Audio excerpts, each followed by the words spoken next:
Programa Alinhando os Ponteiros, buscando cada dia estar mais pertinho do Senhor, buscando cada dia conhecer mais este Deus tão maravilhoso, este Deus que se revela através das Escrituras. Estamos terminando o estudo do livro de Atos, vendo Paulo, o apóstolo Paulo, sendo preso, sendo conduzido de Jerusalém a Cesareia, estando diante de autoridades romanas e Paulo sempre testemunhando a respeito de Jesus. Estamos vendo como a igreja começou, como a igreja se espalhou por todo o mundo através do testemunho dos cristãos.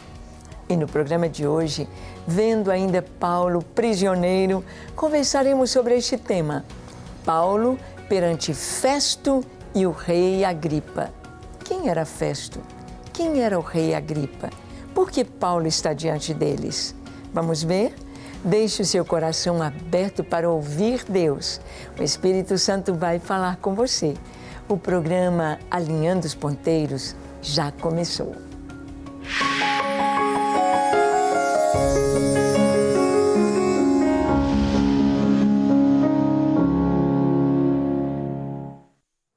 Muito bem, nós sabemos que a palavra de Deus, ela é a verdade, ela é tão perfeita, ela é tão maravilhosa e ela é minuciosa. Ela traz em detalhes verdades que nós precisamos conhecer, saber e tirar lições para o nosso coração, lições para o nosso dia a dia.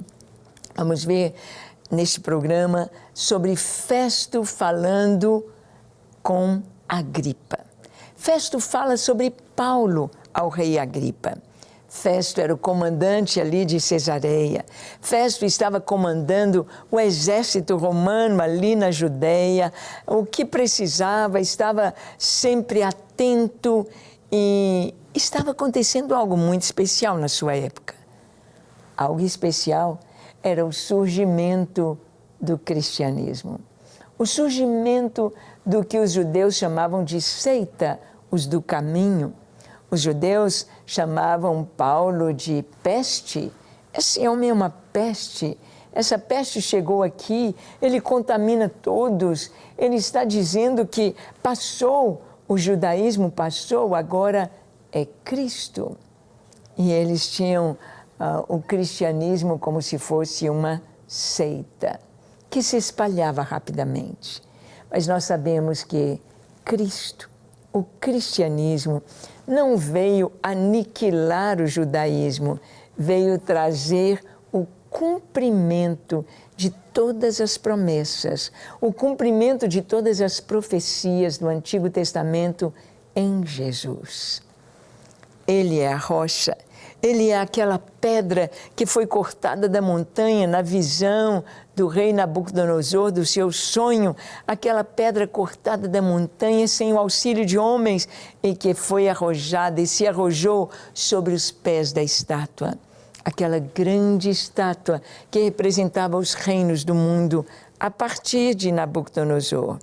A cabeça de ouro, o peito de prata, os quadris de bronze, as pernas de ferro e os pés de ferro misturado com barro, simbolizando os impérios que passariam pelo mundo a partir de Nabucodonosor.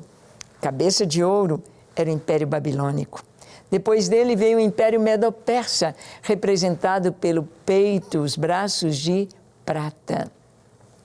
Depois, o Império Macedônico, com Alexandre o Grande, representado pelos quadris de bronze.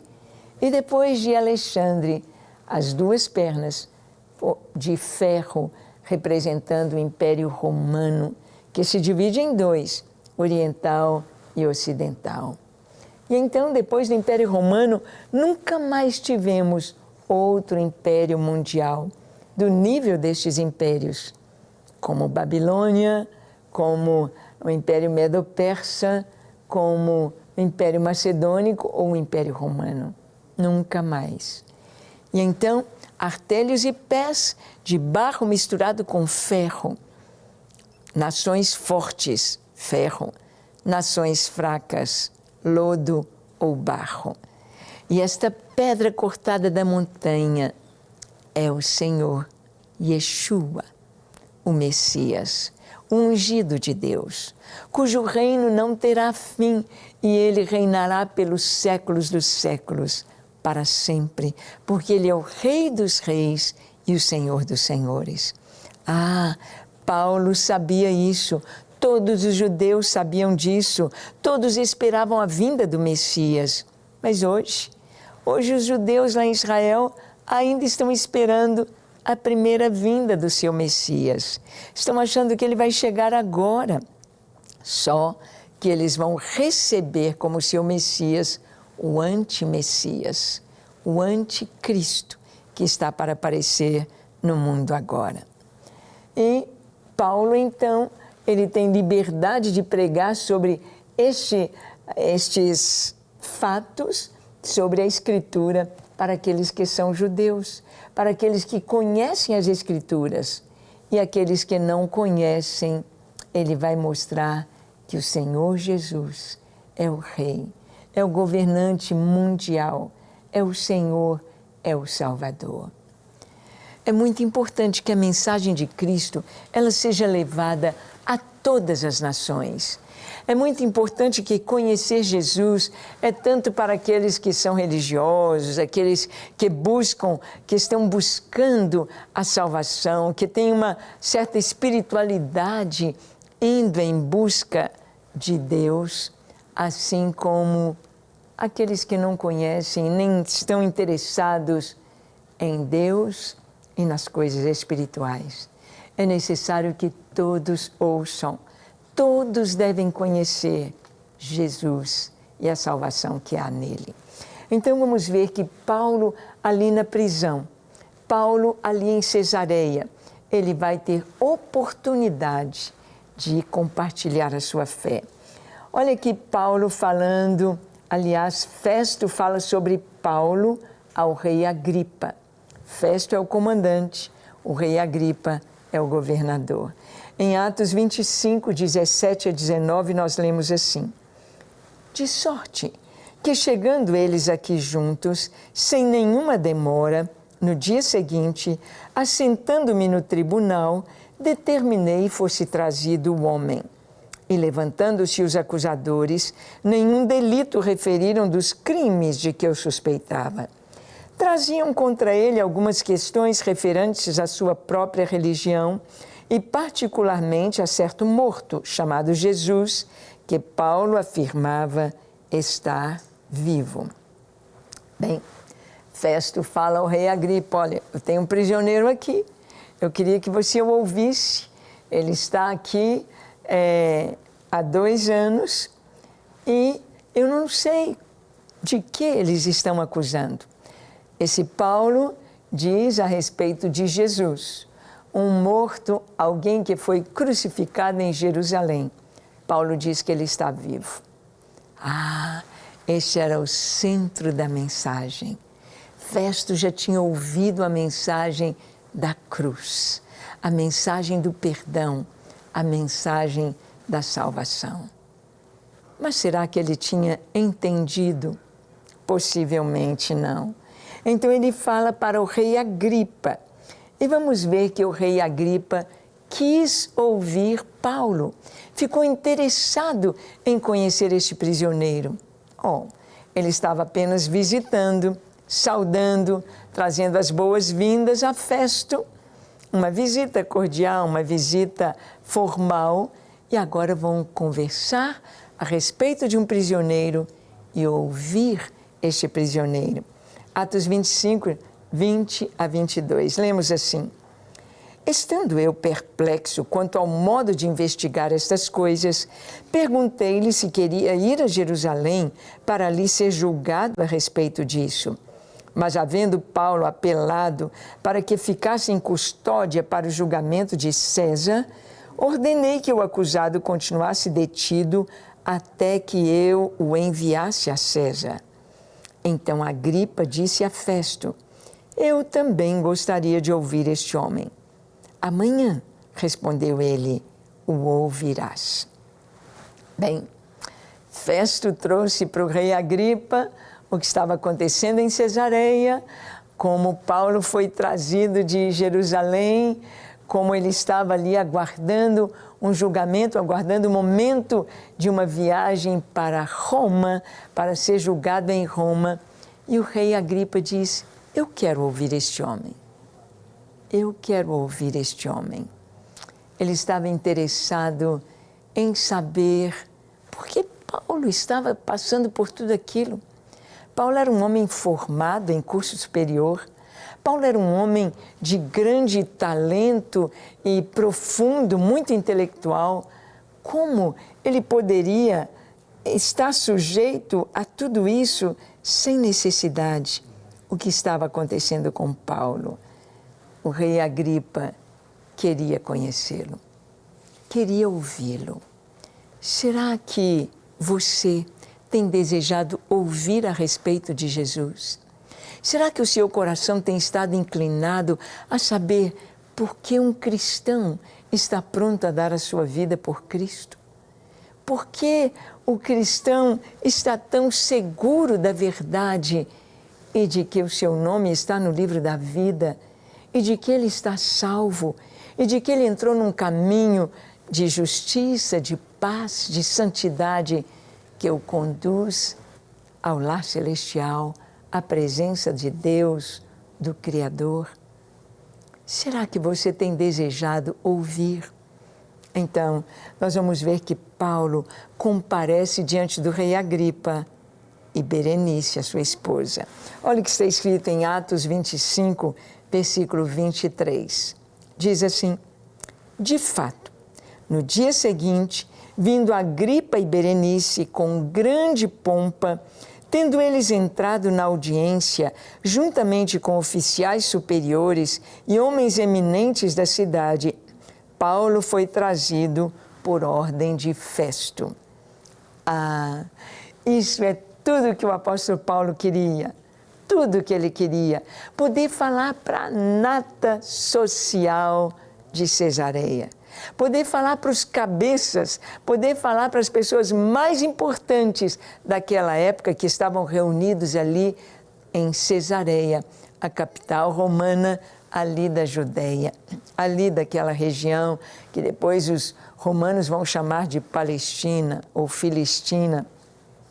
De fato, no dia seguinte veio o rei Agripa, Berenice, sua esposa, com grande pompa.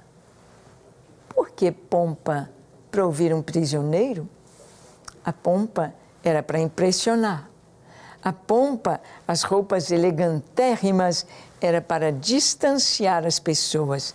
Eu sou o rei. Eu estou acima de todos vocês. Vocês são meros mortais. Nós somos reis e autoridades. Vieram o rei Agripa, sua esposa Berenice, com grande pompa. Grande pompa.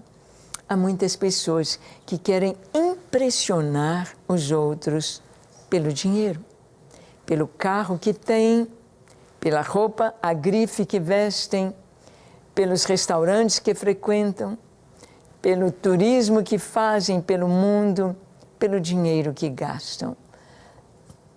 Há pessoas que querem impressionar, que querem estar numa posição de autoridade pela, podemos dizer assim, pela performance do dinheiro. Mas não é isso que faz uma pessoa grande ou marcante no mundo. Você já ouviu falar de Agripa e Berenice fora da Bíblia? Não. Você já ouviu falar do rei Agripa e Berenice fora desse capítulo de Atos dos Apóstolos? Não. Mas você provavelmente ouviu falar do apóstolo Paulo.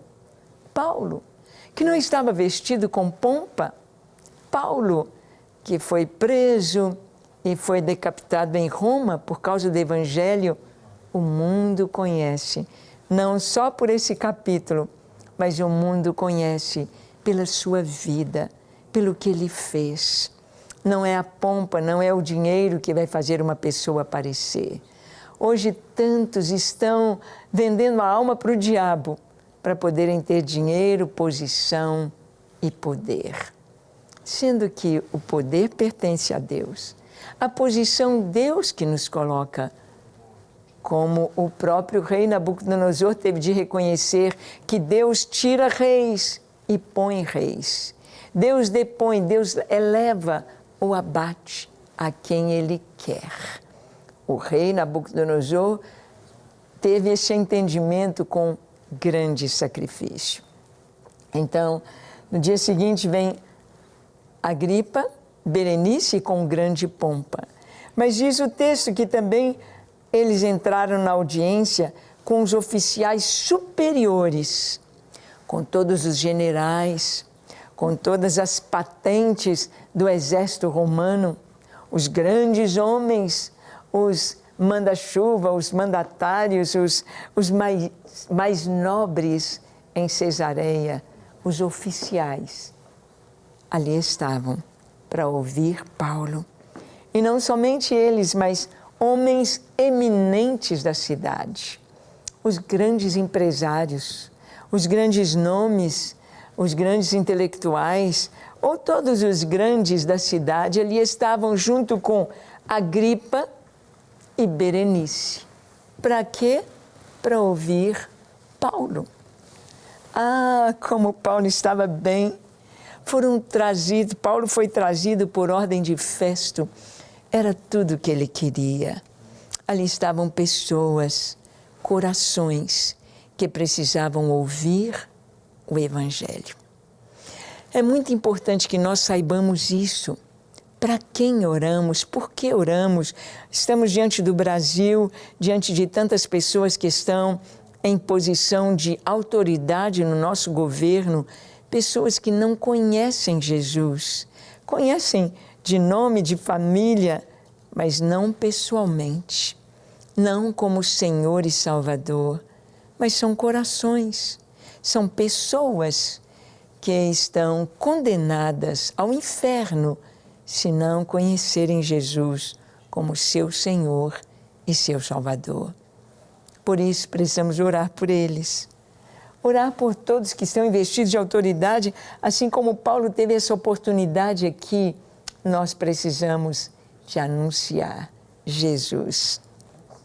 Então, todos estão ali reunidos e Festo vai explicar ao rei Agripa a situação de Paulo. Ele vai falar por que eles estão reunidos, por que aquela reunião tão importante ali com o rei Agripa, sua esposa Berenice, os altos oficiais, os grandes pessoas, homens eminentes da cidade de Cesareia reunidos. Diz o texto em Atos 25, de 24 a 27. Então disse Festo: Rei Agripa e todos vós que estáis presentes conosco, vedes este homem, por causa de quem toda a multidão dos judeus recorreu a mim, tanto em Jerusalém como aqui, clamando que não convinha que ele vivesse mais. Porém, eu achei que ele nada praticara passível de morte. Entretanto, tendo ele apelado para o imperador, resolvi mandá-lo ao imperador. Contudo, a respeito dele, nada tenho de positivo que escreva ao soberano. Por isso, eu o trouxe à vossa presença, e mormente a tua, ó rei Agripa, para que, feita a arguição, tenha eu alguma coisa que escrever.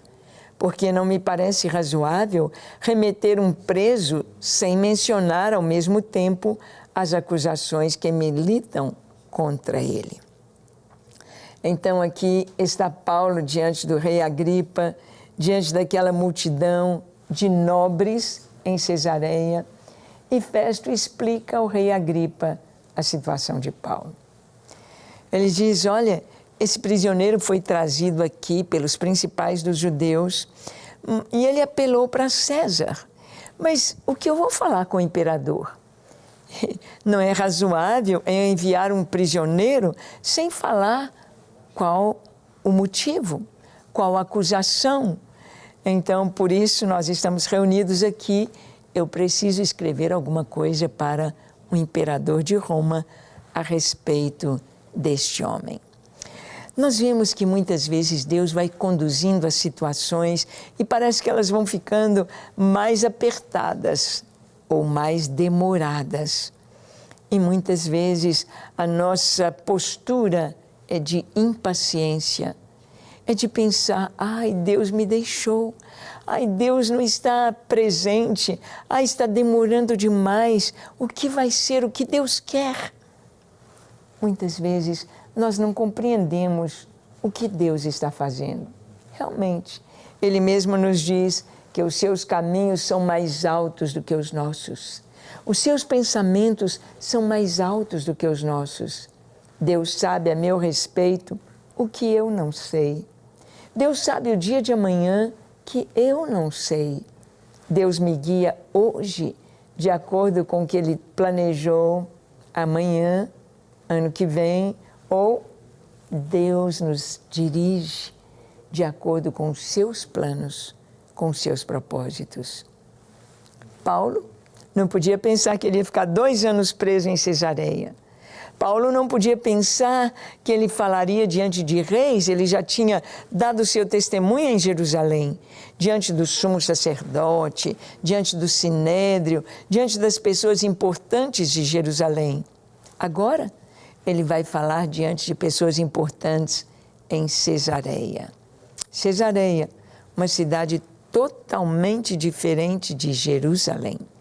Jerusalém é a capital religiosa, respirando religião, respirando história, respirando Israel.